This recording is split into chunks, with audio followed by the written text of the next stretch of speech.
Sweet time. Let's go.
What's happening? What's happening? Everybody in the building, ladies, gentlemen, babies, boys and girls, dogs and cats. This is the Ish We Talk. I am Lily. Everybody knows who I am. There's no need for my introduction, but it's always need for this introduction. This lady pushes all the bells and whistles. She makes everything get past go and collect this $200. Without her, we would not have this show. Give a round of applause for the lady that pushes all the bells and whistles, Lindsay. Hello, everyone. How are you doing?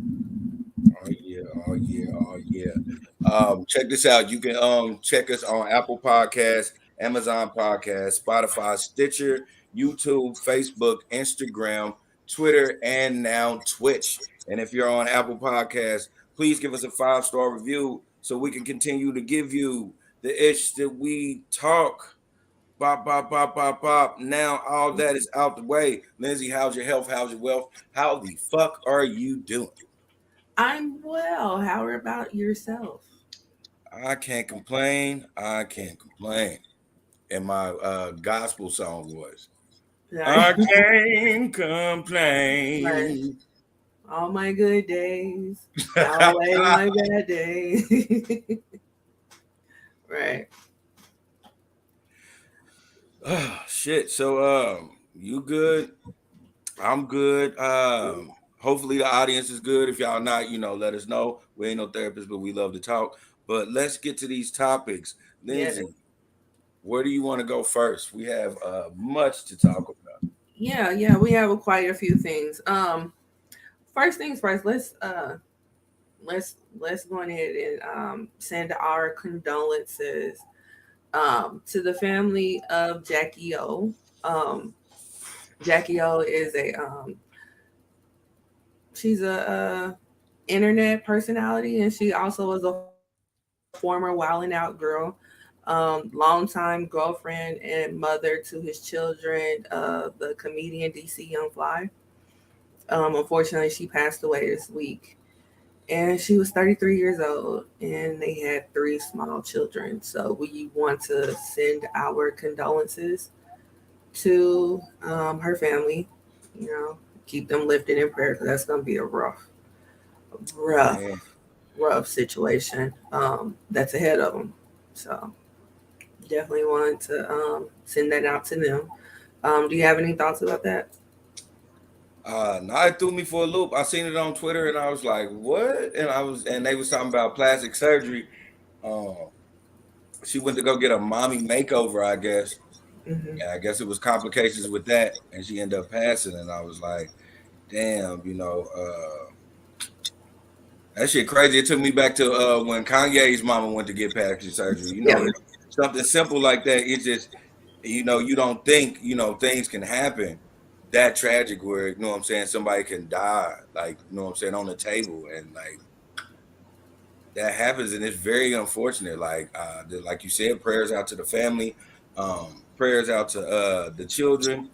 DC Young Fly, man, you don't know me. But I will still be wrong for a man if I didn't tell you, man. I'm very sorry for you having to lose the mother of your children that way, sir. yeah, yeah. It is a sad, unfortunate situation. But yeah, the first thing I thought of was the whole Kanye situation too. Um, just really suck. It really sucks. But but like I said, we wanted to send our condolences to the family. You know, keep them lifted in prayer. Yeah, all day. That's Yeah. So yeah. So next up, um, let's go ahead and talk about some silly stuff. Kind of change the mood there. yeah. Let's change this move. So it has been reported that at the age of 79, Robert DeNiro is going to be a father again. And at the age of 83, Al Pacino is going to be a father again. Although with the Al Pacino situation, he is asking for a paternity test. Mm. Oh, Al Pacino got the old pride up his ass. That's what did happen. so what are your thoughts about these men? That's these elder statesmen that are looking to be fathers again. Uh, hey, shout out to you guys. For you to be at the age that y'all are in, and still that um that have that type of vitality still that you can have intercourse. I mean, kudos. I hope I'm able to do that at y'all age as well. Like real talk. Um, as far as Al's concerned, man, it might be some issues into that, you know, because anytime an 83-year-old man asks for a paternity test, man, there's some either you were fucking with call girls or you knew you didn't fuck this bitch. It's only two ways around that. It ain't, you know what I'm saying? You can't chop it up no other way than you messing with call girls and you trying to make sure you didn't get caught up or somebody then cow prodded you and got you in a sticky situation. Well, the young lady that is saying that she's pregnant by Al Pacino, from what I understand, she's a movie producer, and she has a thing for older men because she's messed with other older men in the industry. One of them being Mick Jagger. So, and I don't even think the chick is 30 yet. Got them moves like Jagger. Yeah. Man. Yeah. So I was like, she most definitely has daddy issues. Oh, yeah. Or granddaddy issues. If this is in fact Al Pacino's baby, by the time the baby's 20, he's gonna be 103. By the time that baby is 20, he is going to be an icon in heaven. What are we talking about? Right. I didn't want to say that, but you are more than likely correct. Like, yeah, come on, man. They took the God called Betty White at 99 years old. Man, Al ain't making it to 103. Right. Like she was like a week or two shy from her 100th birthday. Come on, man. And just that's like that, Death was like, gotcha, bitch. Right. Like, damn. Back in St. Olaf, this would have never happened. Okay. Back in St. Olaf, we lived at 200. Man. So yeah, man. Whatever's going on with that, it wouldn't I don't think it was something that was planned with Robert De Niro. To me, I just think it's all about legacy. With Robert, I just think he's doing this for legacy. He just wants to have that kid that maybe is carried the De Niro name. And I hate to say it like that because I'm not downplaying any of his other children, but like just like, I don't think any of his other children are in Hollywood. So I don't know if it was one of them things where he's just, just in case he wants that De Niro name to last long in the industry. And that's what, I'm saying? So he's laying down a legacy situation with this kid. Mm-hmm. I mean, sure. I mean, I doubt if either one of them were planned, but yeah, I don't know if either one of their kids are in the business. I think De Niro has like 7 kids. Yeah. And Pacino has 3. But he didn't become a father until like 2000, 2001. Like his kids are not old. So, yeah. Hey, listen, again, whatever pills y'all taking, whatever supplements y'all using, hey, just email me, man. Let me know so I can be prepared to be rocking and slanging dick in my 80s. Oh man! And I'm talking about slanging enough dick where I'd be like, man, I don't know if that baby's mine. Like, let's put put this into real perspective. Oh man. You know what I'm saying? This nigga Al said, "Wait a minute, let me get a test." Okay. You can't trust all these bitches. You like what, nigga? Oh man, it's crazy. That is so crazy to me. That at their age, he's like, nope, you're not gonna get me. This nigga got that Scarface dick.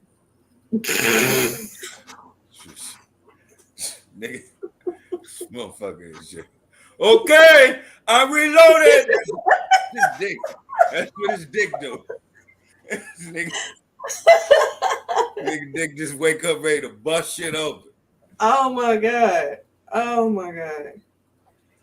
Oh. Shit is wild, babe. Yeah. That's what we're doing out here. We're making kids at the end. Like that's on the bucket list to make sure my dick still works. And to have examples walking out here. My OG had a baby when he was 53.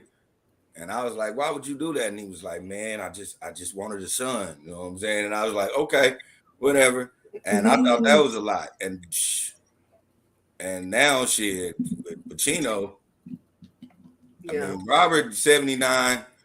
So, you know that, but with Pacino's whole situation, I'm like, damn, Pacino just be slanging dick. Yeah, and they said that if this is in fact his kid, he would be like one of the oldest parents in the world. He'll be like number 6 or number 8 oldest parent. So yeah. But you know, my mom, her dad had her at 56. So no shit. Yeah, he was 56. And then this is the crazy part because back then, you know, it wasn't really no blood test or nothing like that. But my grandma told me the whole time she was pregnant, all his buddies and stuff like that, like nobody believed that it was his kid. So they would be like, nah, man, that ain't your kid. You too old, blah, blah, blah. Then when the kid came out looking just like him, that's when everybody was like, all right. Yeah, because my mama came out looking just like her daddy. So that probably was because all the naysayers the whole time she was pregnant. So oh yeah, it worked like that. Yeah. That's how you, most of the time back in the day, that's how a lot of that shit was. Because shit, if you think about it, back in the day, that was the norm to, you know what I'm saying, get you a youngin' and just, you know what I'm saying, start dropping kids. Mm-hmm. Yeah. But you know, my grandma wasn't, she was younger than him, of course, but she wasn't young. She wasn't in her 20s. She wasn't goddamn 56 either. No. That's what I'm saying. Like, no, she wasn't in her 20s. But she was young enough to say, yeah, I'm gonna keep this baby, because shit, if she was 50, she'll be like, nigga, what the fuck we gotta do? Right. Right. So yeah. Right. So are you gonna push me or you want me to just fall? Like, that's what what we doing. There's a flight of stairs right here, and I could just say I slipped. Pour a little water right there.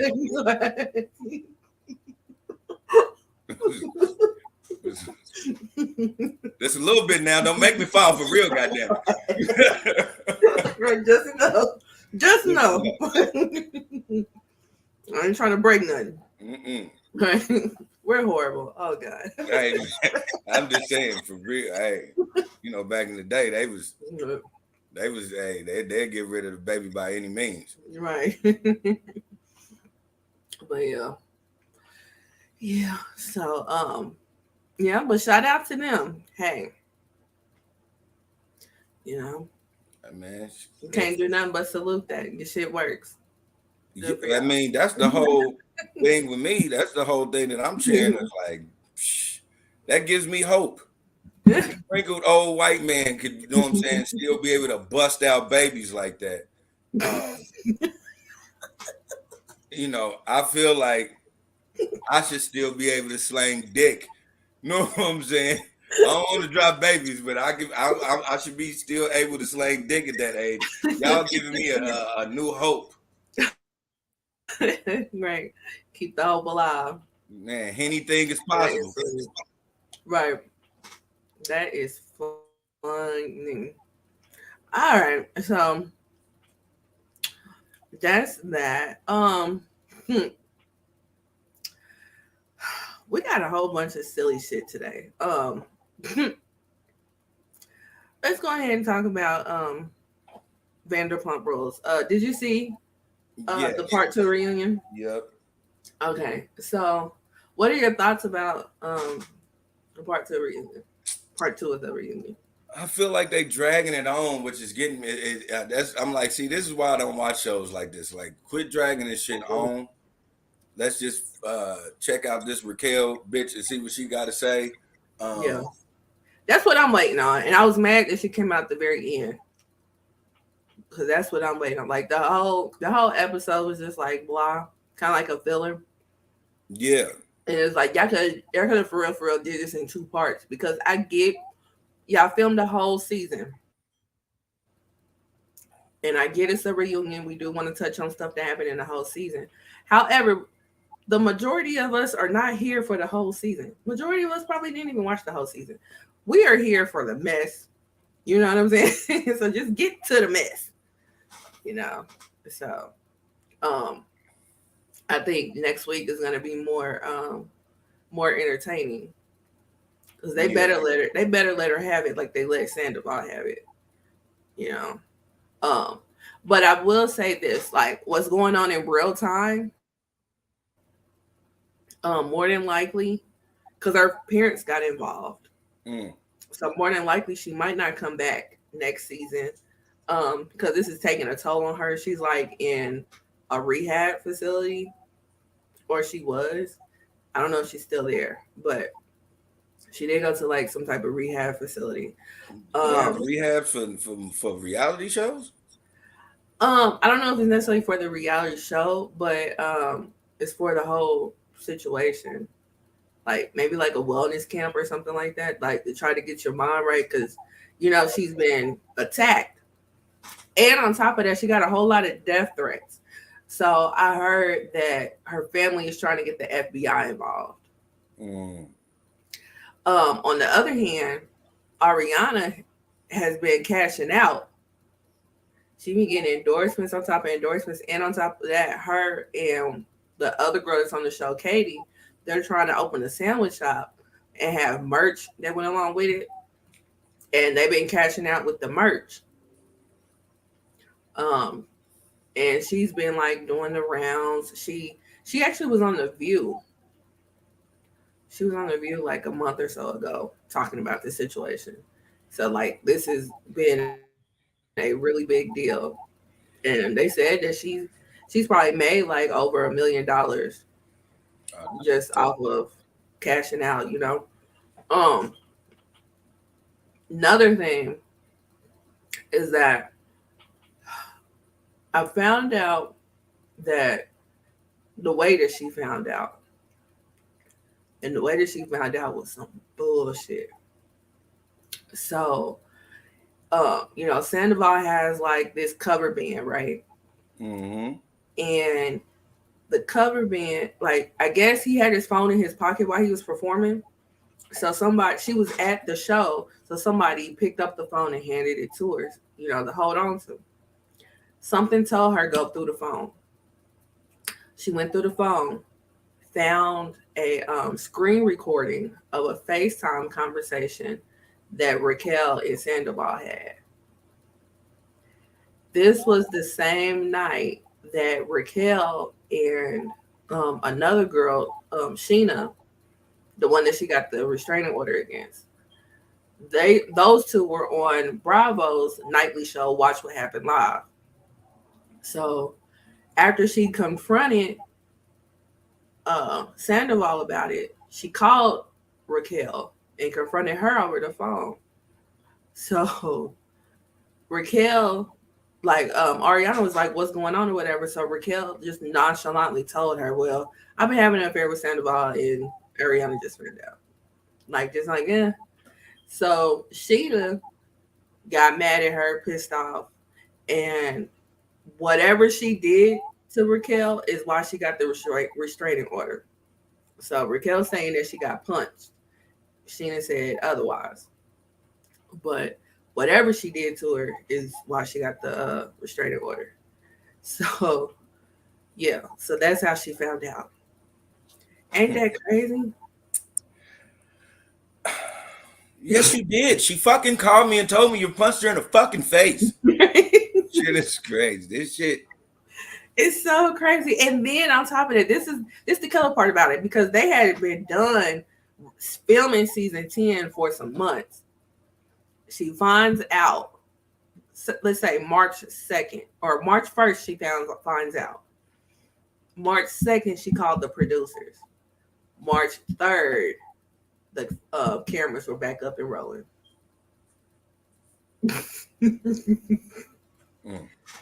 Yeah. So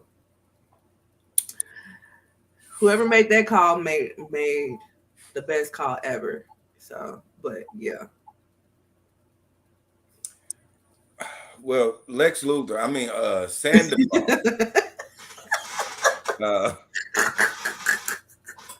I'm just. I don't know if you know, because I don't watch this show. I mean, anybody else who watch the show, please let me know in the comments if you understand what I'm about to say at this moment. Sandoval has, in these past seasons, every time they show clips of him from past seasons, this nigga glow up is really, really real. Like them beginning seasons you seen, this nigga he looks like a shady mechanic, and he every other season he start glowing up to be who the fuck he is now. Mm-hmm.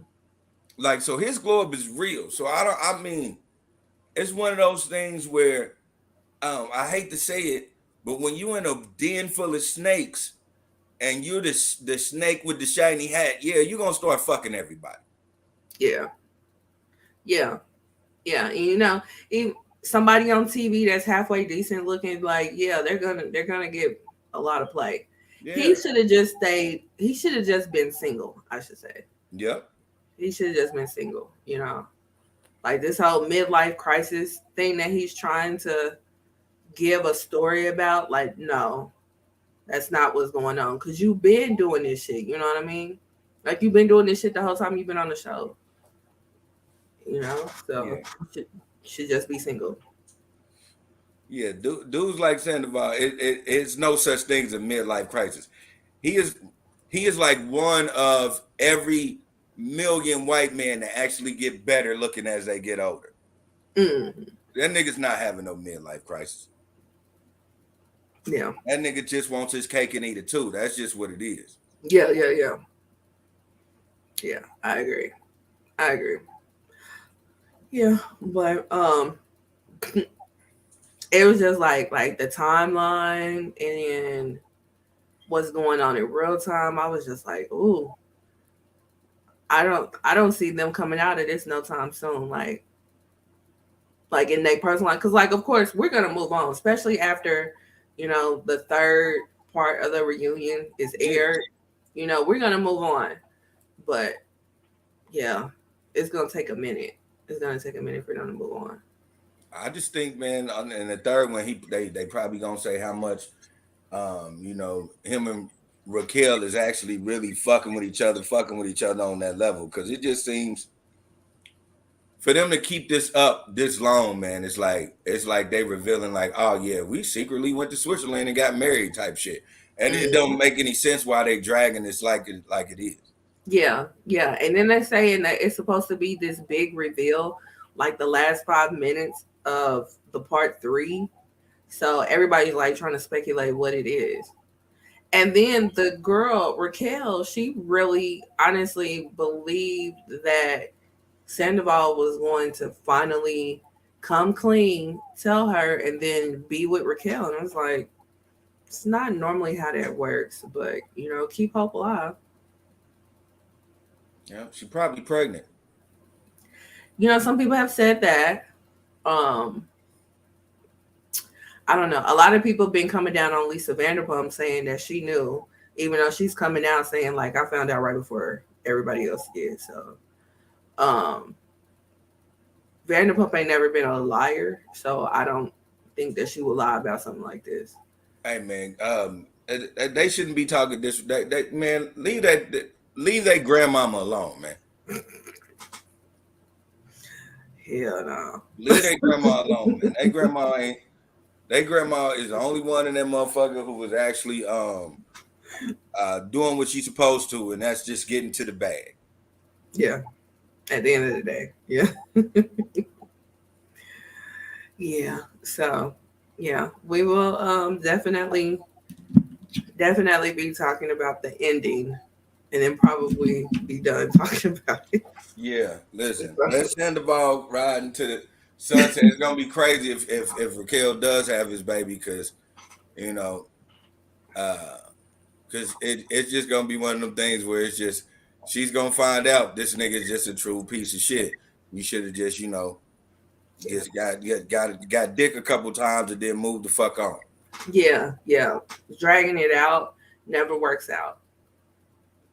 Never work. It's never good for anybody.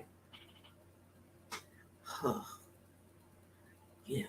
Anyway. Yeah. So, next up is okay, so Naia Jaxn, who is the estranged wife of Derrick Jaxn, we actually discussed her first interview last week. So the first interview, of course, made an impact because we ain't really heard from her, outside of the videos here and there that she had posted. And so before I move forward with this story, did she give you the impression of her being healed from her situation? Fuck no. Okay. She did not give me that impression either. However, she feels like she's healed. So much so that she is now charging people to teach them how to benefit from situations similar to hers. The prices range anywhere from 2 payments of $500 up to a $500 or $5,000 payment. And she will give you the tools to learn how to be lucrative in messed up situations like hers. And still love a nigga that don't love you. And yeah, that too. Because if he were to call and be like, I'm coming home, she's gonna be like, well, the door's unlocked. So yeah. What are your thoughts behind this? My thoughts behind it is you need to get the right people behind you, because you are not healed, and the right person will tell you you're not healed. And that's not to say you haven't got further than you used to be. Because I'm not saying that at all.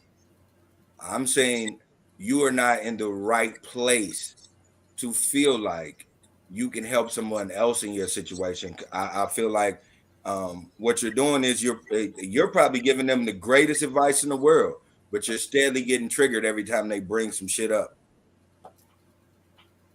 So, Yeah. and I don't want you to snap and all of a sudden start being that motivational speaker that be like, it's okay to still love your attacker, because it's not.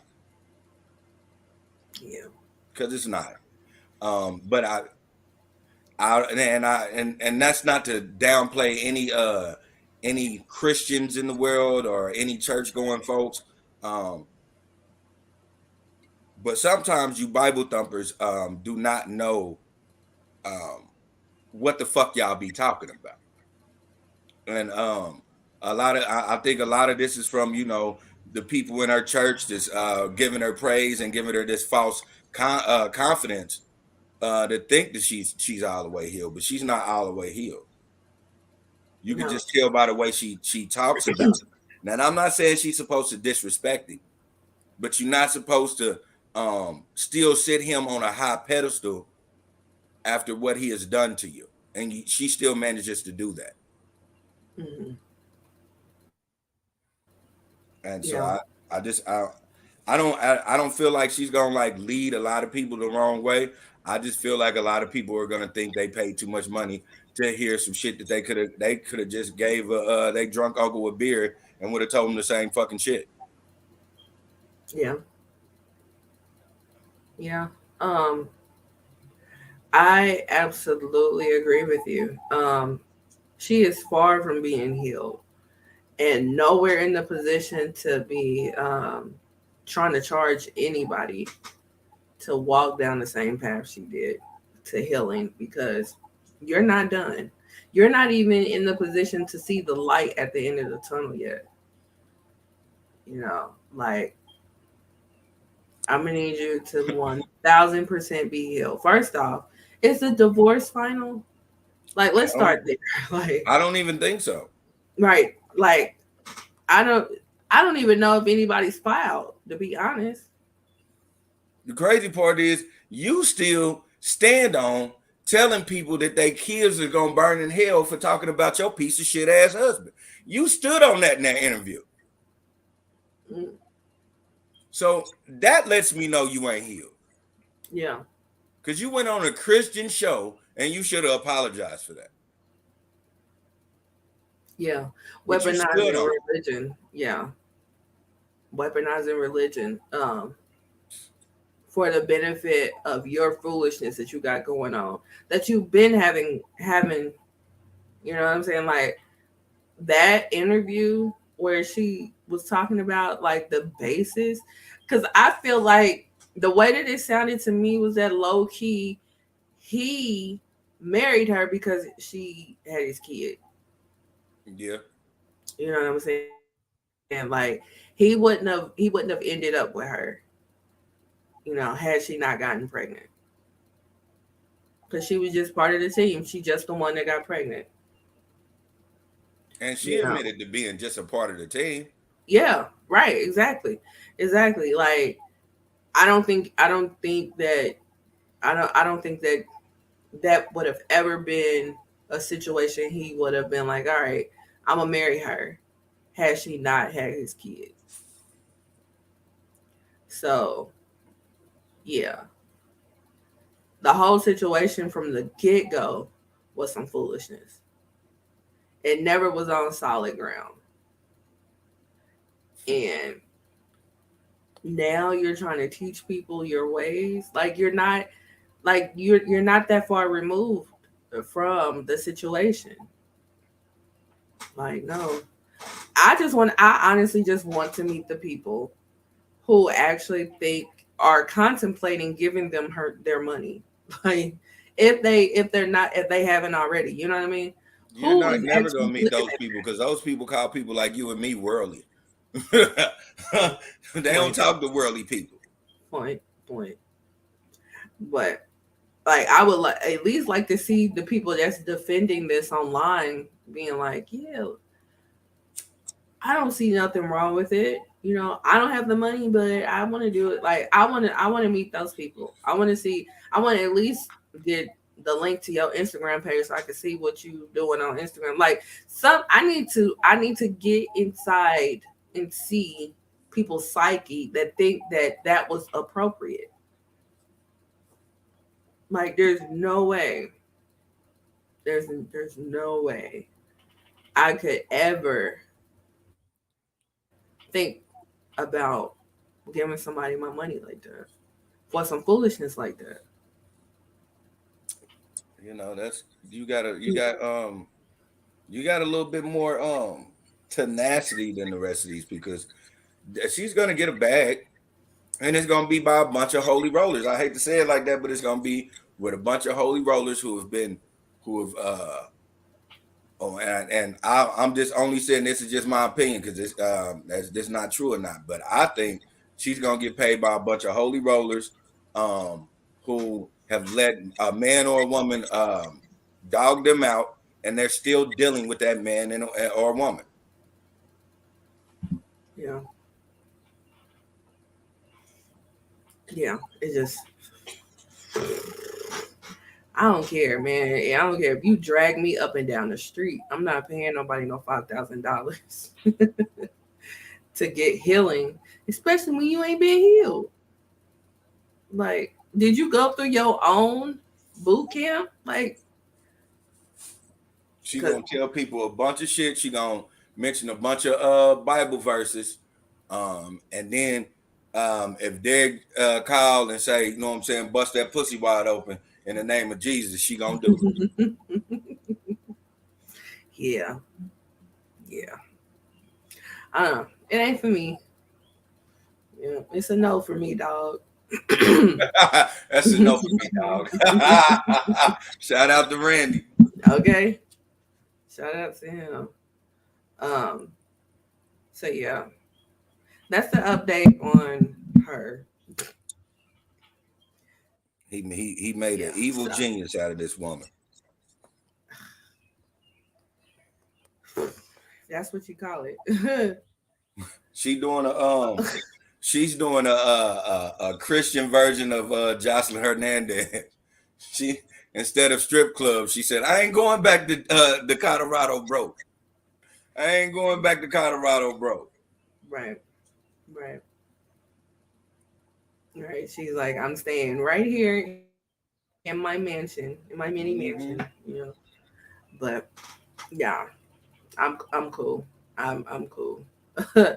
But anyway, next up is White Men Can't Jump. The remake came out like a week or two ago, exclusive to Hulu, starring Jack Harlow and I forgot the guy's name. Let me pull it up. Hold please. What is dude name? It is something. It's something, right? It ain't like a yeah. It's definitely something. Sinqua Walls. I know I messed that up. I know I messed that up. Seen Quad Walls is whatever. Great acting, Starring, by the way, Mr. Walls. yeah. I wonder if you click on his name on Wikipedia, do they have the pronunciation? They do not. All right. Yeah, he played if anybody watched American Soul on BET, he played Don Cornelius. But he is, essentially playing Wesley Snipes' character, and Jack Harlow is playing Woody Harrelson's character. Although I think they go by different names. Yeah. Yeah. Um, it is yeah, they go by different names. Jack Harlow is Jeremy, and Mr. Walls is Kamal. They also got Vince Staples in it.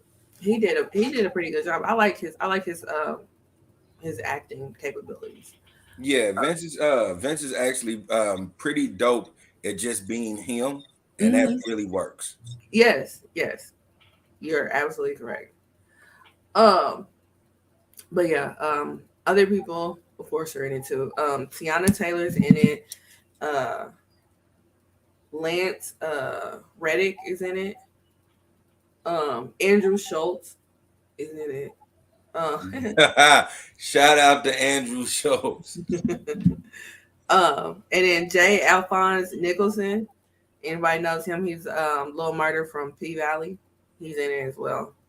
Um, Yeah, that's the nigga that kept getting knocked out. That's crazy. yeah, right. He kept getting. He was the biggest thug, and he kept getting knocked out. But anyway, so yeah, so it came out about like a week or two ago. I have I was a big fan of the original. So I watched it, like I told you beforehand, I watched it a whole lot of times. That was one of the movies that I probably shouldn't have been watching as what, a 6, 7 year old.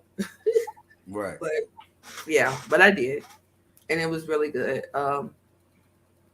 Like I can't even imagine how many times I didn't watch that movie. I watched it so much. But but yeah. The remake. How did you like the remake? You know what? I can't even lie. I actually liked the remake. 'Cause it was reimagined. They tried to put Mhm. a little bit of the original movie plot into it, but the characters were vastly different. Yes. Yes. So and I liked it. I really did enjoy this version of the movie. I can't even hold you. Like I really did like it. The comedy was good. The uh the drama in it was good. Um it was one of those movies that, yeah, it was. I don't think it would have did well in the box office, but yeah, Hulu, yeah, it's gonna make a killing on Hulu. Yeah. Um, I think you might be right. It probably wouldn't have done that great of a job on in the box office. So going to Hulu was probably the best idea, you know. But like you, I enjoyed it as well. Um, it was definitely reimagined, and but they did pay homage to the original because Yeah. they incorporated elements of the original that if you know you know you know Hmm. um but it wasn't like a straight rip off because like you said these are different characters in different situations. Money's tight, but it's like I'm not in dire need. Yeah. You know what I mean? Like they were in dire need in the original one. um and then they gave in this one they gave you a backstory as to why they weren't in the league. Yeah. Because for them to be like very good at what they do, you have that question. You know, we didn't really get an answer to that in the original. Nah, they was just good ass street ballers. Yeah, yeah, and that's just what it was. And then like Wesley Snipes' character like was like a jack of all trades. You know, and that was just one of his trades was Hmm. being a street baller. Um, the the comedic standpoint was more on Jack Harlow's character, whereas the original was more on Wesley Snipes' character. Hmm. Uh, and then Rosie Perez was more prominent in the original. The women in this one wasn't that prominent. No, So well, and it's kind of to even get on that. Like, yeah, Rosie was more um prominent than Wesley Snipes' wife in the original, but this one, um, Kamal's wife was way more prominent. And then instead of stealing the $5,000 from Rosie Perez to begin and getting the basketball tournament, Tiana Taylor actually gave them the money. right, So you know what right, I'm yeah, saying? It was like little small elements of that I was peeping out. yeah, yeah, yeah, and then they they didn't yeah, but like Rosie Perez character, she had her own storyline, Yeah, and the women had a story, but we didn't really follow the journey of their storyline. You know what I'm saying? So that's the reason why I'm like her. Rosie Perez had more of a prominent staple in the original than either one of their women in this one. yeah, she You was know? definitely a supporting actor in the original. Yeah, yeah. Like, but both of the women in this one had a story. Both of the women in the original didn't have a story. Mm-mm. So it was just like, okay, They got robbed, so Wesley Snipes' wife wants to get out of the hood. You know, that was his motivation. And that was just okay. Like we get it. Let's go. You know, Right. we get it. Makes sense. Um,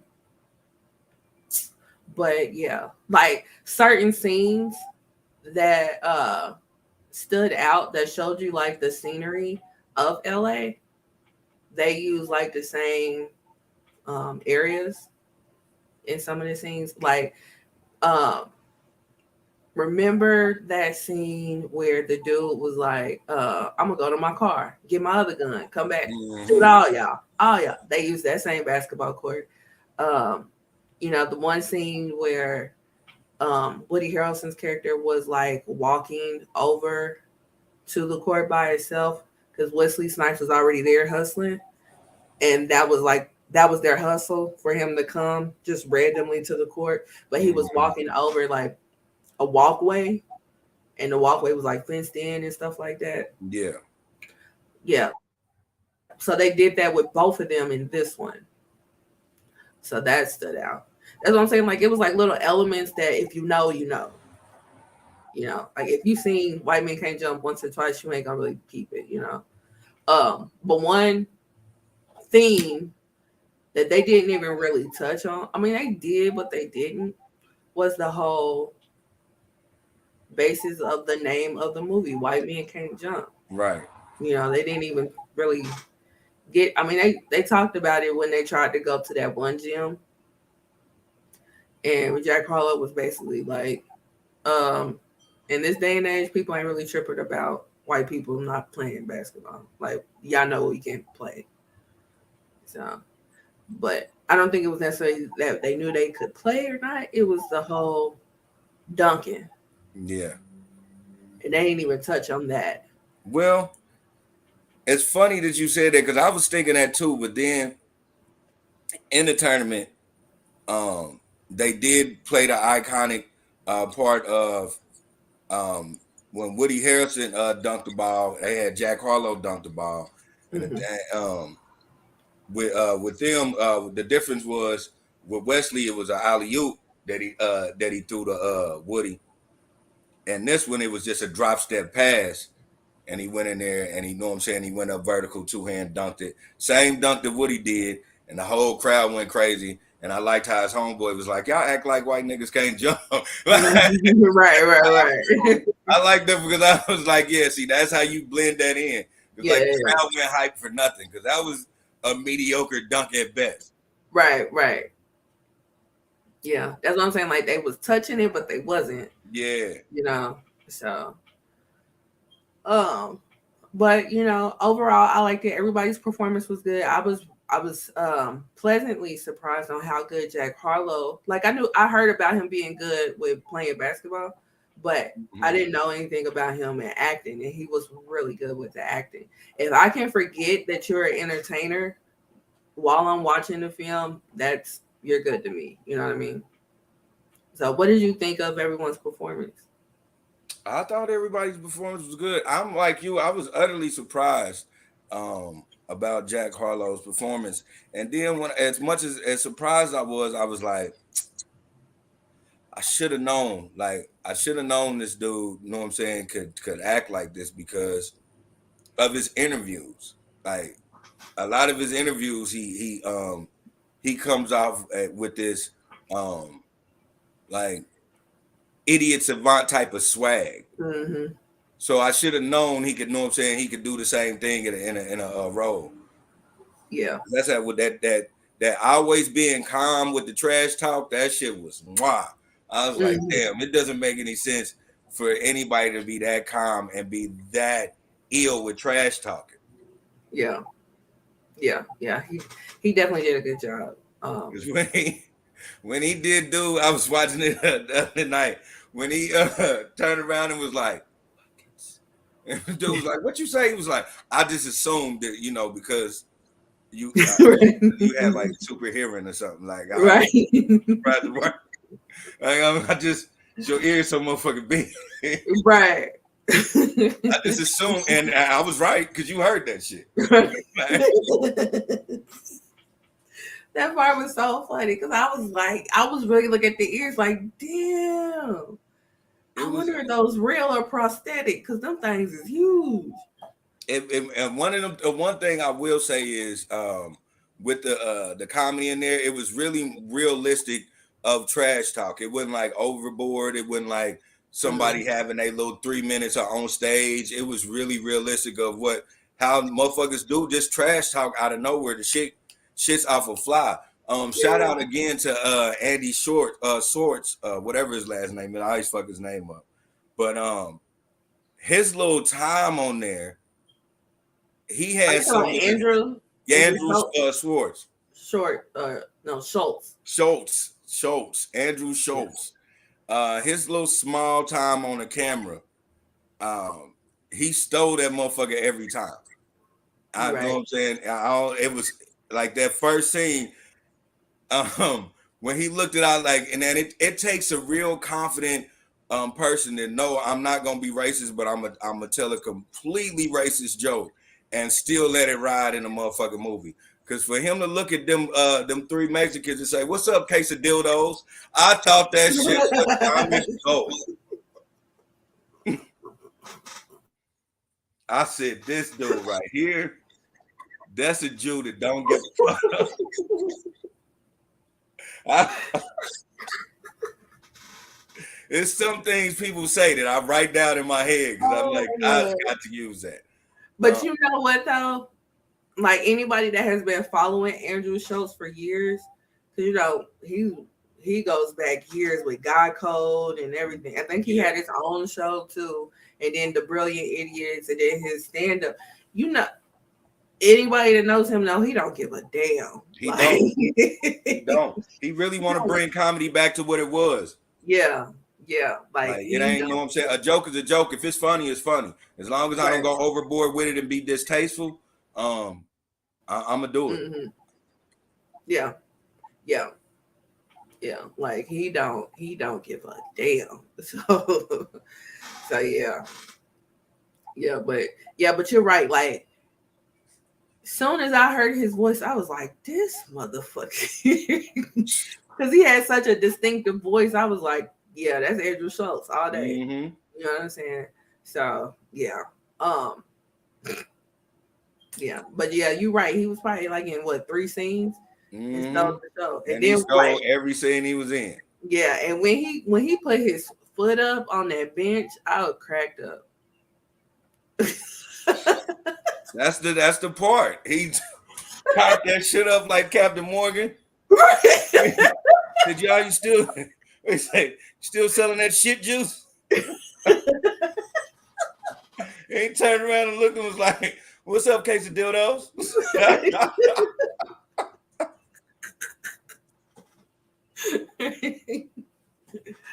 Right. Hey, and then wondering why everybody looking at him crazy. Like, yeah. But yeah, so it was a good watch. I would definitely recommend it. Yeah.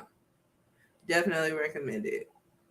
So, with that being said, sticking with the theme, our top 5. So our top 5 is top 5 movies you wouldn't mind being remade. So you want to go first? Yeah, I can go first. Okay. Top 5 movies that I wouldn't mind remade. First one, Set It Off. I wouldn't mind seeing a remake to Set It Off. Set It Off was a classic, but I think if they start doing like how they're doing now when they're reimagining certain movies, I think they could reimagine a Set It Off in this timeline that would work. I mean, you can have your points about it, but yeah, I really think they need to do that. Okay. Second one that I think that they need to do, and this is just for me. Okay. Just because this was a really dope ass movie to me when I was a kid. It's Black Belt Jones. I just feel like we exploit a lot of black characters doing kung fu and like animation. But in the 70s, that shit was, you know what I'm saying, real. That was like the talk of the town. Like niggas was whooping the shit out of motherfuckers doing kung fu. And so I wouldn't mind a remake of Black Belt Jones. Okay. Another one, I know I'm gonna get a lot of flack for this, but I think it can be done if they still doing reimagining things. It's New Jersey Drive. I thought New Jersey Drive was dope, period. Yeah. So I like New Jersey Drive too. With what's going on now, especially with real music being real popular, and we seeing now a lot of these young men that are rappers or in the entertainment industry. They're far from dumb. People be thinking they dumb because of their music. They're far from dumb, and they could be amazing actors. And I think a New Jersey Drive remake would be fucking awesome. Shoot. I got two more. What would I want remade?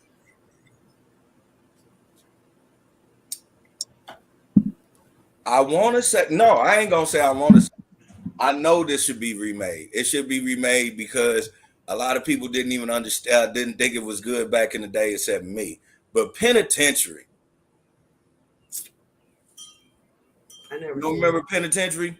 I never seen Boxer Too Sweet. Never seen it. Oh man, yeah. Whenever you go do your black exploitations, look up Penitentiary. Okay. I think that'd be good. I remember in the early 2000s they was trying to like remake certain movies that do you remember the movie Undisputed with Ving Rhames and Wesley Snipes? Mm-hmm. That's kind of how Penitentiary was. Okay. You know, but I think they should that would be a dope ass remake. It'd probably be one that goes straight to like, you know, Hulu or something, but it would work. And then South Central. I think South Central should be remade. Okay.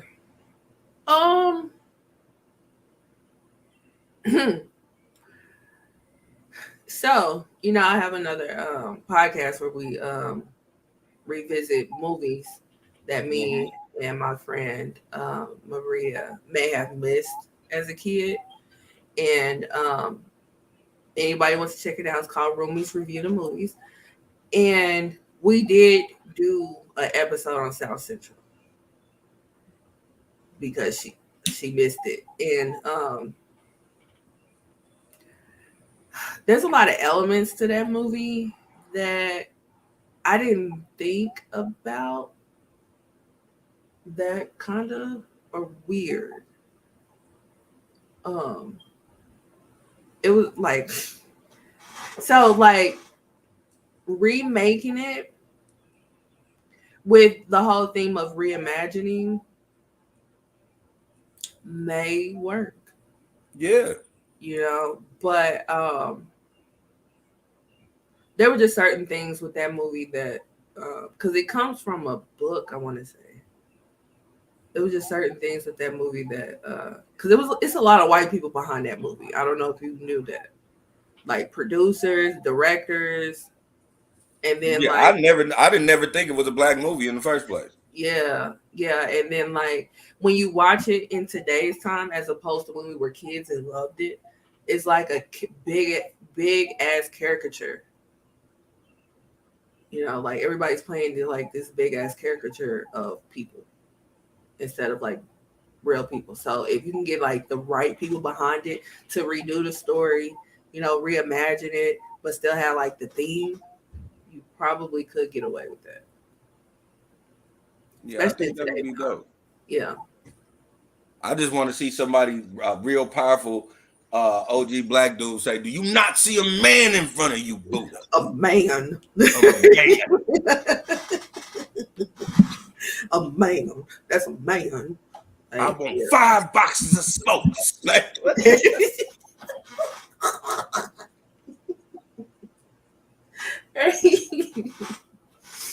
Yeah, like, and he meant that shit fine.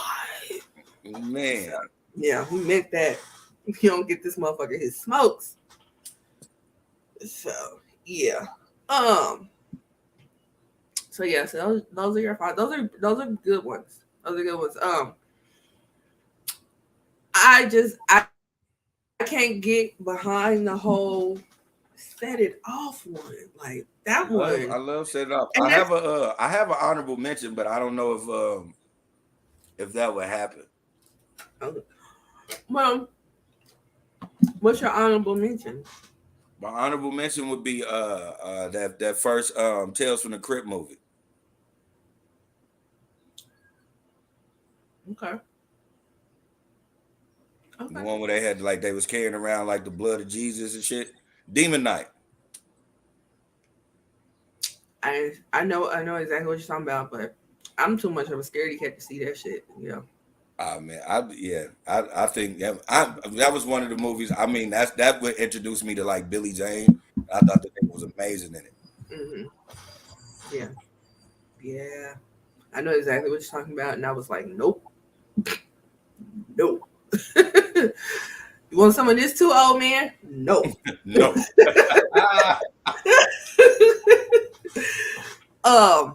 But yeah, no, I that whole set it off thing. I think what ruins it for me to be behind a remake of Set It Off is because they did the stage play a few years ago, and the Brat played Cleo, and when I saw a clip of her dying, I was like, absolutely not. And that, I think that's what ruined it for me, because that was a pivotal moment. That was a pivotal. Queen Latifah had one of the best death scenes to this day. Yeah. Yeah, like seriously. Like she got that's when you knew that she was going to be an A-list actress. You know what I'm saying? That's when even though she did good in her one scene in Jungle Fever, like years ago. She did. She was already on Living Single at the time. She had Juice.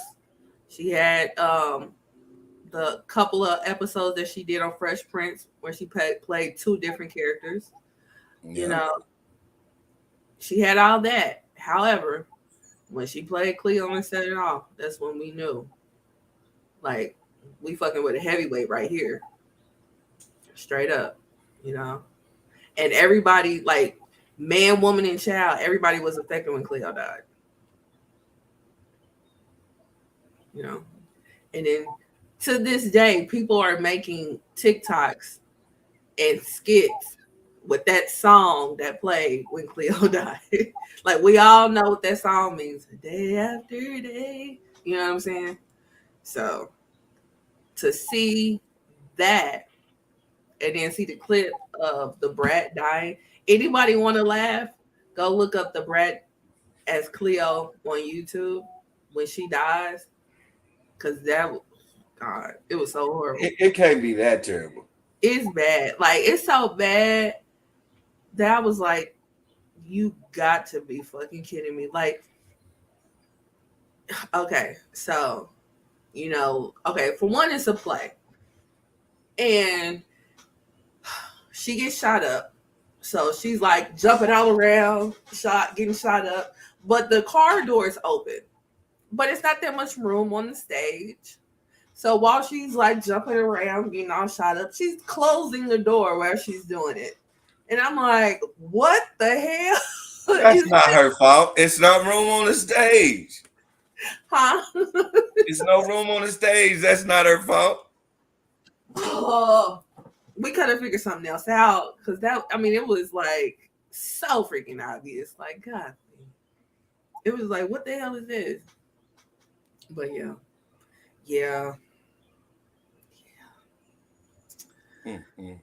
I think they could remake it, reimagine it, and it would be good. I mean, I've seen worse by better, so yeah. Anything's possible. Anything's possible. Anything is possible. Yeah. So my top 5. Now I might get burned at the stake for these, but I wouldn't Okay. mind. As long as you So don't say Malcolm X, then we good. no, that's untouchable. We're not gonna. We're I not was gonna about do to say, yeah, that. as long as you don't say We're that. not gonna do that one. Nigga, No, you better get your hands off me. right, That's, right, right. Get your head out my pocket, nigga. But no, um, Boys in the Hood.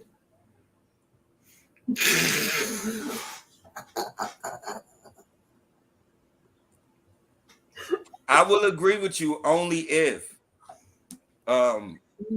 Ice Cube's son gets to play him.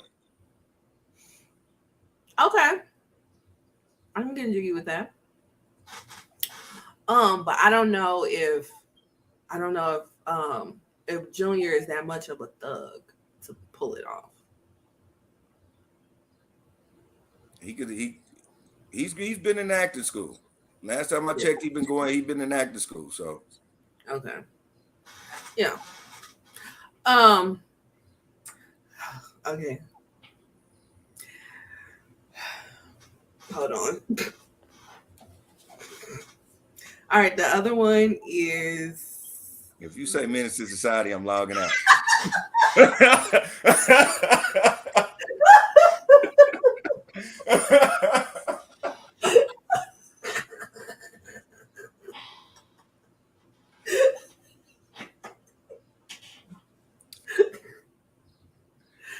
This nigga Oh, said Menace to Society. I can see it.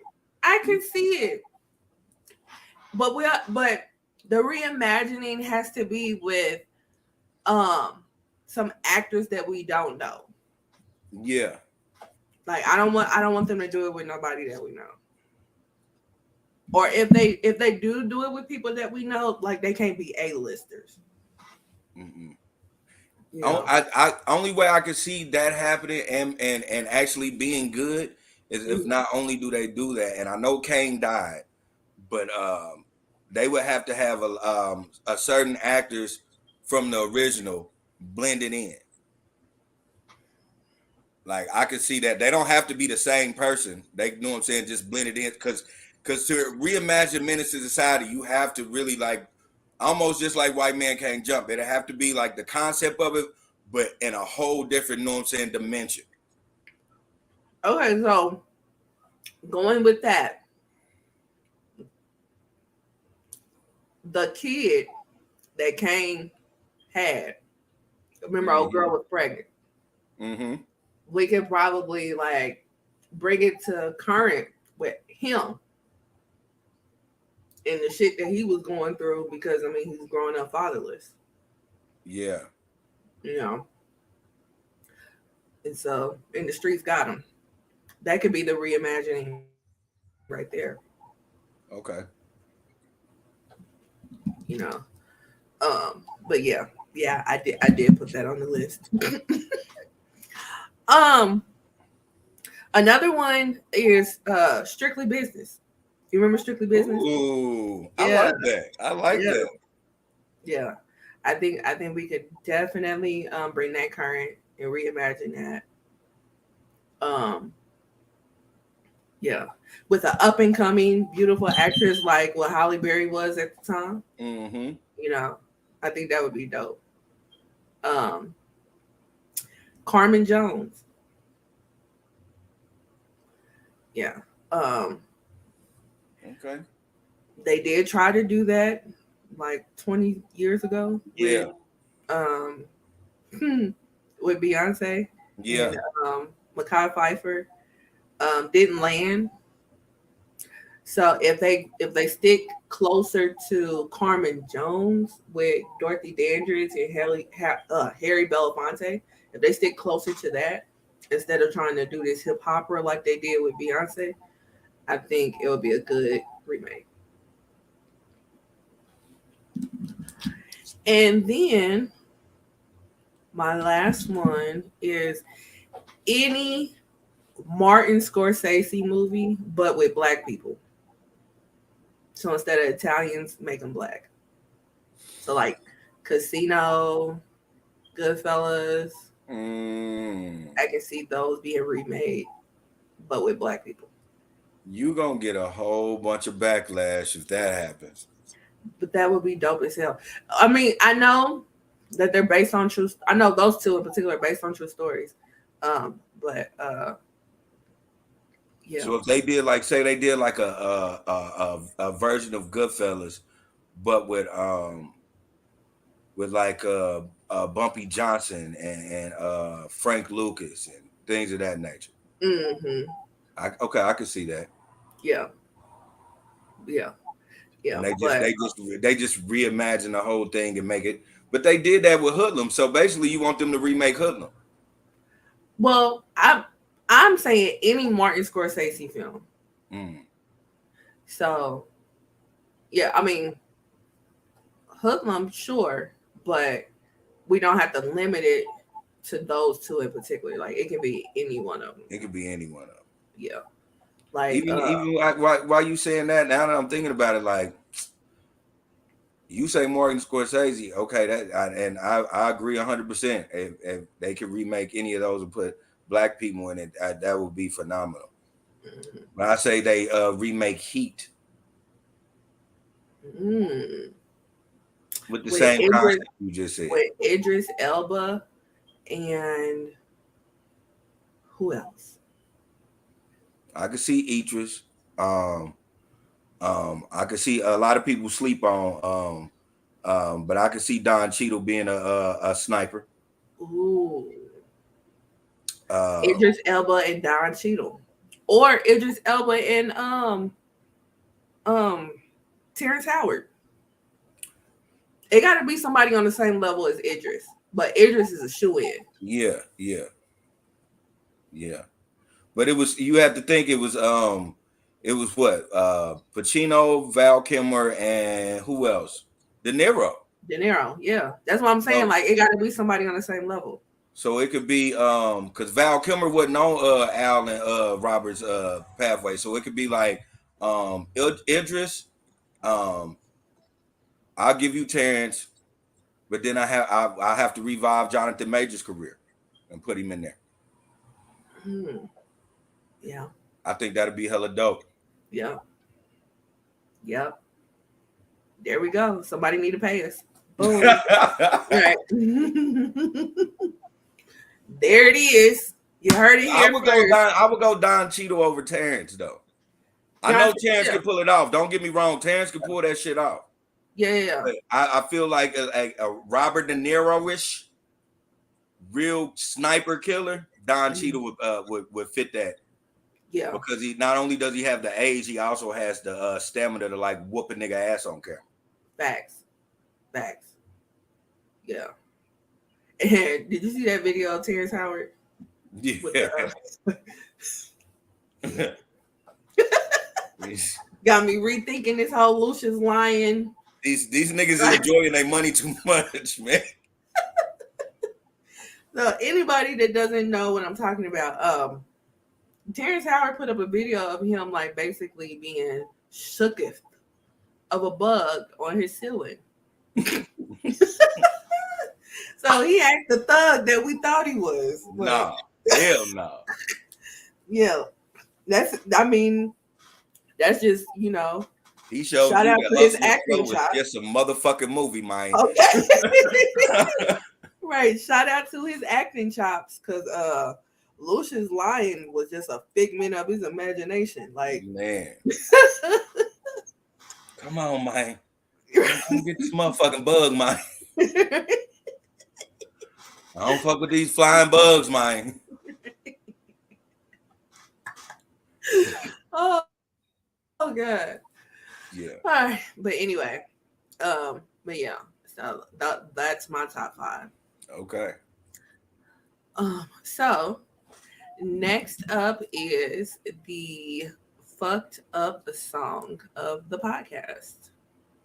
And this week it comes to us by the queen herself, Mary J. Blige. And this was on her 1999 album called Mary. and it is called Your Child. Uh, so yeah. So the lyrics goes as follows. The intro. It's too bad. It's too bad. It's too bad. It's too bad, baby. But I gotta face reality. It's too bad. It's too bad. Too bad, baby. But I gotta face reality. Verse 1. Excuse me. Today you had a visitor, or should I say, an old friend. Well, wait a minute. That's not where it ends, no. Is there something that you want to tell me? Mm. Because I'm believing what your friend says about your hidden secrecies. And girlfriend wasn't disrespectful. In fact, she was 100% sure. And how could I argue with her holding a baby with eyes like yours? She said it's your child, and it really messed me up. How could you deny your own flesh and blood? Gotta face reality. There can never be any more us. Won't deny it's hurting me, yet so precious. Verse 2.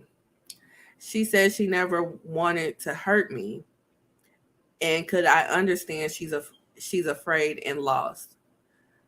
She said a real woman wouldn't do this over the phone, and that you told her about me after the baby was born. And girlfriend wasn't disrespectful. In fact, she's 100% sure. And how could I argue with her holding a baby like eyes with eyes like yours? She said it's your child, and it really messed me up. How could you deny your own flesh and blood? Gotta face reality. There can never be any more us. Won't deny it's hurting me, yet so precious. And then the bridge.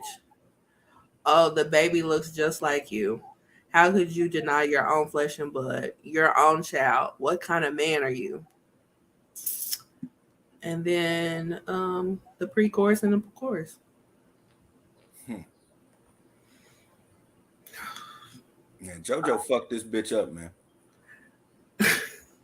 So, what are your thoughts about your child? It's fucked up because it's for real. Like, Yeah. that's what, you know what I'm saying. That's what makes it so horrific. Because not only is it real for Mary, it's real for at least 10 people that you know in the city.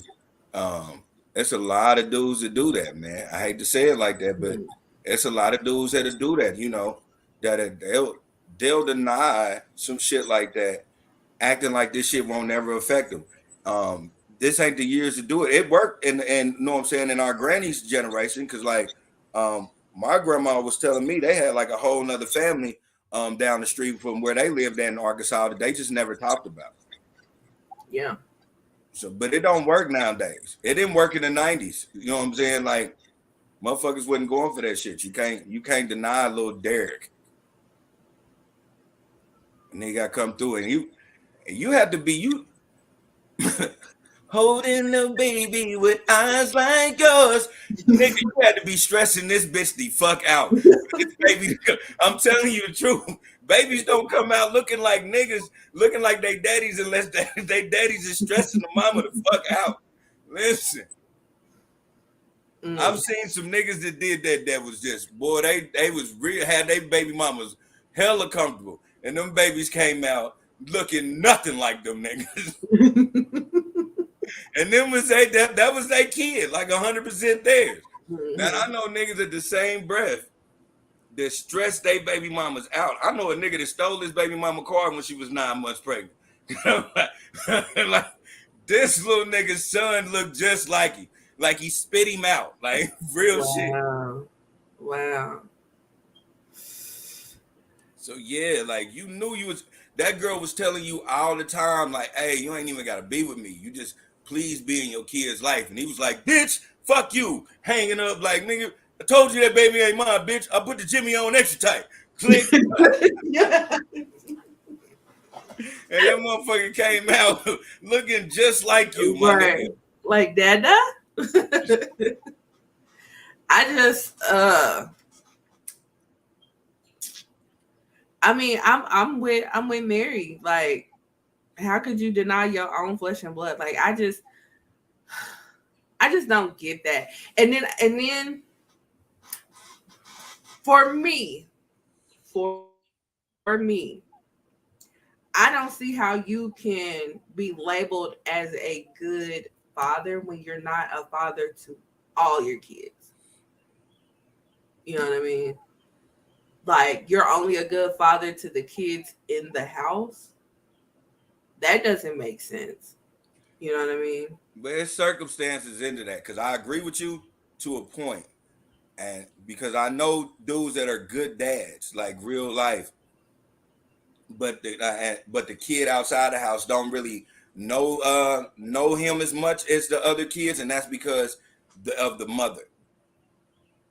Like the mother But the doesn't. thing, I get what you're saying, but in this day and age, there are ways around a raggedy ass mama. You know what I mean? Yeah, I mean he's going through it now. He's going through try to get at least joint custody because for a long time that's what it was. It was just it was the his kid was in her custody, and so she just was making up when you could see him and when you can't see him. And Right, so now right. that's what he's doing now. So like you said, it is ways around it, but I can see that happening because it depends on how much money you got and how much and how long you can go through litigation. It could be a while, and people will think you a piece of shit ass daddy that don't take care of it. You know what I'm saying? Your kid when it's the mama. But that's nor here nor there. That's not what you saying. What you Yeah, yeah. saying is it's just piece of shit ass niggas out here that they'll be a great stepfather and be pieces of shit to their real kids. And I've seen that That happen a too. lot. Yeah. I seen that happen a whole lot. A whole lot. Like, I just that along with like I get the whole, okay, you got kids in the house and you got kids outside the house. Of course, the kids outside the house is not going to get you like the kids inside the house. But when you're okay with not having no type of relationship with the kids that you brought to this world that are outside your house, and you're just going on with life, but you're like father of the year to the kids that you brought into this world that are inside the house, that's not fair. Yeah. You know what I mean? That's not fair. Like you cannot be on the list of good dads when you turn your back on kids that are not in the house, you know? Or not even that you're a good father to kids inside the house. Just like if none of them live with you, you know, and you only fool with a couple of your kids, you Yeah. know. So, or you just make up every excuse to be just a basic dad, like just to do the bare minimum. Like that's crazy to me. That's It's crazy to me. it's a lot of Corey Holcomb ass dudes out here. When I say, and that shout out to Corey Holcomb because I don't mean no disrespect, but I remember Corey Holcomb saying, you know, uh, dealing with kids only depend on how your relationship is with their mama. If you don't fuck with their mama, then you don't fuck with them kids, and it just is what it is. And I know, and it's a lot of dudes out here like that. Yeah. Like Corey, Right. but I'm not saying Corey Holcomb do that, but he did say that, and I've seen that happen. If I can't get along with her, it's fuck you too. You know what I'm saying? And that's how a lot of niggas be thinking. Right. And then they also think um it depends on the type of relationship that they had with the mom. Like if they was with this mom and they really love that mom and that's the mom that got away and all that type of stuff, you're better to those kids out of that union than you are to the chick that you just had a sexual relationship with and she just ended up pregnant. You know Yeah, what I'm saying? Like, that's not fair either. Because at the end of the day, you got kids on both sides of town. You need to meet me in the middle or something. Like I just can't get jiggy with that. Like that. That's not anything that um I could stand by. You know. yeah. Nobody should stand by that, but we all have it. Shit, I can't lie. It's homeboys that I love that I know are great to some kids, and barely see their other kids. And like when I say Right. barely see them, they have to be told to see that motherfucker. Right. Right. Like it ain't even a pop up and I just come to pick up my kid, like, and then pick them up and drop. It's like motherfucker had to remind them that they got a kid over here. They like, oh shit. I mean, well, with the little nigga need some shoes or something, like they don't fuck with them like that. Right. Right. And that's insane. Like that's insane. I can't get jiggy with that. Like, Yeah, there's something about that. I mean, it throw me off too, and I just be like, damn. right. I even be talking to Jasmine, like if something ever happened and we just like broke up or something, like just you know what I'm saying, don't know what I'm saying, don't be that kind with me when it comes to my kid or act, you know what I'm saying, because even if I'm acting like a piece of shit, man, you got to remind me that that's my kid. I be telling my mama that too, like, hey, like if something happened, like, nah, if you see me on my off days, man, nah, you tell me I'm tripping. Right. And that's cool. You telling people ahead of time, hold me accountable, Yeah, like let me know, like, hey, nigga, you slipping. Like, I be telling them, like, mama, if Jasmine got to call you for me to go get my kids, you need to call me immediately. Like, please get me back on my shit. I don't even want, please, because I just don't want to be that kind. I don't want to relive. I don't want my kid to live like I lived with my dad. Like, I didn't even know my dad for real. To this day, I really don't know my father. Yeah. You know what I'm saying? So I don't want it to be that kind. Right. And that's the thing, you want better for your kid than what you had, you know what I'm saying? And I don't know. I see people going down the same path as what they were brought up in, and it's just crazy to me. Like, how this feel firsthand. Why would you want that for your offspring? But that's how it be. It's generational, Yeah. Niggas don't be thinking. I know I got a homeboy, man. I ain't gonna, shout out to you. I ain't gonna disrespect you or nothing, but for a long time when we was younger, man, when his baby mama put him on child support, he did not see his kid for a long time. Like, he was bitter over that. He was bitter over being on child support, and every time she would call him for something, he always would tell her like, shit, that's what that check there for. Like, he was just mad that she, you know what I'm saying, that she put him on child support. Yeah. And so, I can't justify that, but the only thing I can say is we was young and we always in that generation of, hey man, because my mama never put my dad on child support because she was like, nah, I'm not gonna force you to do anything. Either you want to be with your kids or you don't want to be with your kids. She didn't want to put the government to make him do something, nigga. You want to do that shit because them is your fucking kids. If you don't want to do it, nigga, they just gonna be over here struggling. So if he actually became a football player like he wanted to, nigga, you ain't jumping on that podium because he big enough to knock your ass out. Like, that's the mentality my mama had. Yeah. So, when we would, know what I'm saying, when we was growing up and watching, know what I'm saying, motherfuckers get put on child support, like, shit, he was like, but like I said, we were young, and as he got older, him and his daughter got a real good relationship.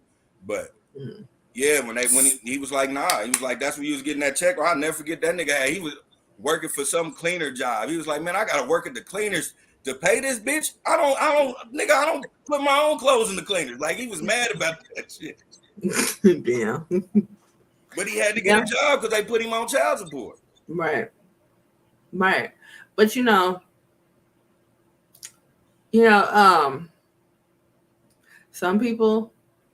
some people you do have to do that to, like, but I mean, it's all like situational. You know what I'm saying? Like, I can't talk. I ain't never put nobody on child support, but if you're just adamant about not helping out and stuff like that, then it is what it is. Yeah. You got to get them white folks in your business. And that's my thing. I feel like you shouldn't get thrown on child support. As I got older, like when I was younger, I was like, nigga, child support is bullshit. Fuck that shit. These bitches ain't strong enough. But I'm older and I'm wiser now. Yeah. You know what I'm saying? I feel like a woman shouldn't hound you to take care of your kids. Right. If you're not taking care of your kids like that, and she know that she can get an extra backing from the government, then why not? That's kind of your fault. That's not, you know what I'm saying? Yeah, That's nobody else's fault but yours. exactly. Because if you really think about it, a woman a struggle. I'm talking about struggle, and not ask the man for nothing. So she's only doing you like that because you're not seeing them, period. Because if she struggled and didn't put you on child support, but when you were there all the time, because that's what a lot of us, when we're young or when we just dumb and we ain't matured yet, a lot of us men don't understand that it ain't about the money, it's about the time that you're losing. Mm-hmm. Yeah. Yeah, so Glenn's in the chat. He says FTK. I don't know what that means. I don't know what that. I don't know. Fuck them kids. Oh, kids. Okay, got you. That's why I had to think about it. This Glenn. Fuck them kids. Shout out to Glenn. Right? But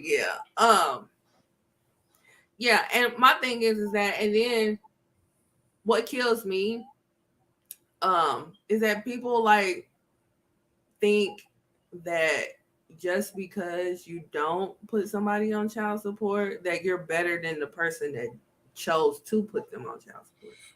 Like it ain't no better or worse. It just is what it is. If you choose not to go that route, then fine. If you choose to, then fine. Like somebody shouldn't be shamed because they chose to get the white folks in their business. Nah. Only way you should be shamed for being put on child support is if that man is legitimately really, really strong in that baby's life.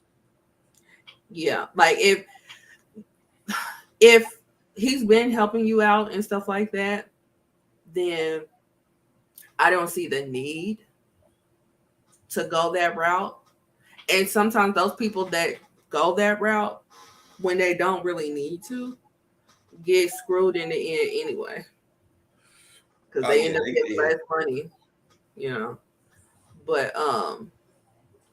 the women that kill me, I didn't put nobody on child support. I didn't do.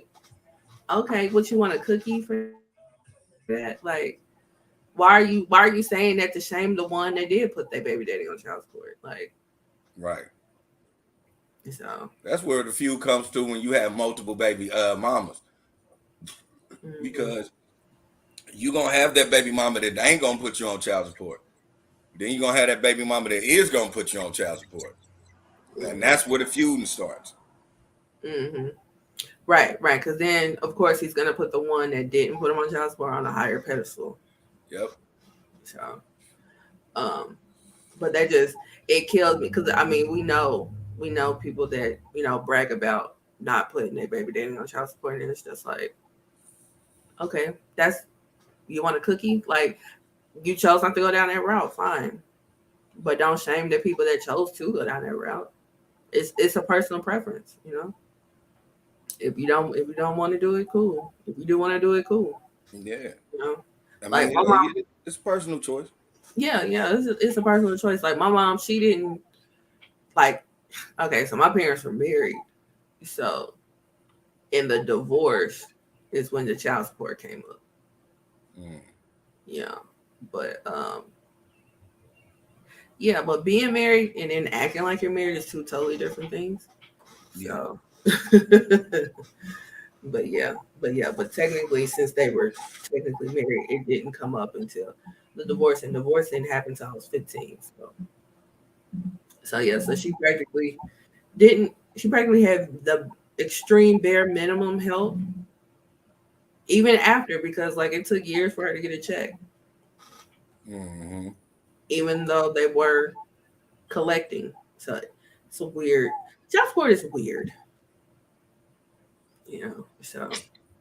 Yeah, that's why I just any man that's listening to me right now, and if you're in ins and outs with your baby mama and you don't know if it's gonna last or not or any of that, I hate to say it like that, but just safeguard yourself. If you don't want them the government in your business like that, man, write it out, get it put on paper. Make sure you get that shit notarized and come up with a plan that, know what I'm saying, to financially help her. I know that niggas be acting funny when motherfuckers be saying that, like, I ain't gonna get that bitch a dime. Nah, like, bro, Say, hey, I'm gonna give you this amount a month. Boom, boom. Let's go get this notarized. Let's go get this signed by a lawyer. So, I mean, just save yourself putting them people in your business. If you Right. know that's the type of baby mama you have. Right. If you know you don't have that type of baby mama, and you know what I'm saying, y'all about to split, y'all ain't fucking with each other, just spend all the time you can with your kid, man. That'll keep her from, you know what I'm saying? I ain't gonna say all, but 9 times out of 10, that'll keep a woman from putting them people in your business. Is you always taking your kid. Mm-hmm. Yeah. Yeah. Yeah. I mean, it's definitely a chess game, especially when you're not on good terms. Yeah. But, yeah. It's one of them things. And I learned this from TK Kirkland. And TK Kirkland said he learned this shit from Andre 3000. If you in a situation where you don't know what's going on with your baby mama, you don't know if you're gonna be with her. She could be your girlfriend, your wife, whatever. You don't know if you want to be with her. You know she's stressing you out. You got to figure out what type of pain you want, because it's gonna be a pain if you stay, and it's gonna be a pain if you leave. You got to realize what type of pain you're capable of. Mm. Okay. I'm not mad at that. Yeah. I'm not mad at that at all. Yeah. All right. Well, that was the fucked up song of the week. Mary J. Blige, Your Child. So yeah, I don't have any final thoughts. So Jerry's final thoughts. Take it away. You know what? I think I said it earlier, and I didn't even try to. Even thinking about that, because Right. we get on that full ass left. Right. Shoot. And girlfriend, wasn't disrespectful. Now, ladies and gentlemen, as we come to the conclusion of this show, you know, I always try to give y'all words of wisdom, words of encouragement, and I'm gonna continue to do that. And you know, we've seen through this episode, we've heard about a young mother passing and a horrific tragedy, and then we also heard about a bunch of white people just basically being as niggerish as possible. Um, Through all that, we have watched our legends create um, beautiful offspring. Um, we have seen something rebranded and been and actually worked. And we've we read a song of a man denying his own kid. It's so many paths we can go through, people. We can like this show. We can make so many lefts, but we can also make so many rights. So just be mindful of your decisions, and when you make your decisions to make sure that it not only affects you, but it affects the world around you. And as always, take care of yourself and others. Well, thank you for that. And this was episode 82 of the Ish We Talk, and we will see you guys for episode 83. Shout out to them big dick old niggas. Put it down. Exactly. Still, keep hope alive, guys. Yeah. All right.